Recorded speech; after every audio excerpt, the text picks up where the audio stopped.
Söyle vermiş, söyle ver kayda ayda. Үшеуіңіз таңнан бері не шеше алмайатсыздар? Таң сәріден бері не шеше алмайатсыздар? Миымды аштырып Söyleme değil. Mынау söyleyeyim değil. Men ortalarında судьямын. Söyle ver. Sen söyleme. Ой, Аяна дей беремін сізді. Аруна қалайсыз? Көңіл күйіңіз жақсы ма? Үміткерлігіммен қандай кішкене Кеше сіз не үшін бүйтіп құшақтап тұрып айтып жатсыз оның бәрін? Аша?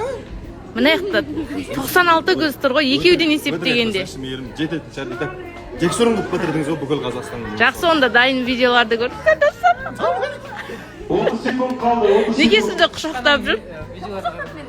Садәулет, әлде сіз сезбейсіз ба қолдарды? Бүйтті ғой?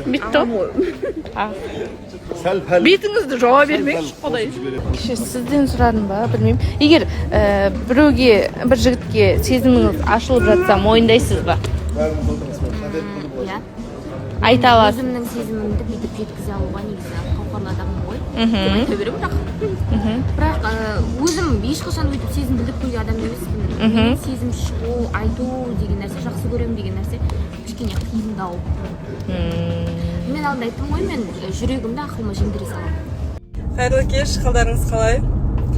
Зарлап жүрген кезде негізі сторис басу өте ыңғайлы, потому что тып-тыныш өзіңмен өзің, маған солай удобно.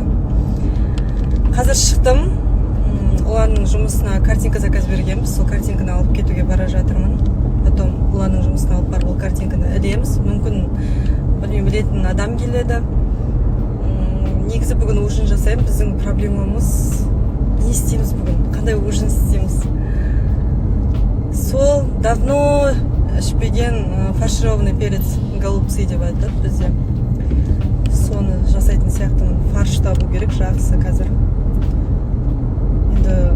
Балиға кетпей тұрған алдында дайындағам. Это уже бір ай, 2 айдай болып қалды ішпегеніме. Бүгін ужинға соны дайындайын деп тұрмын. Егер пландар өзгеріп кетпесе.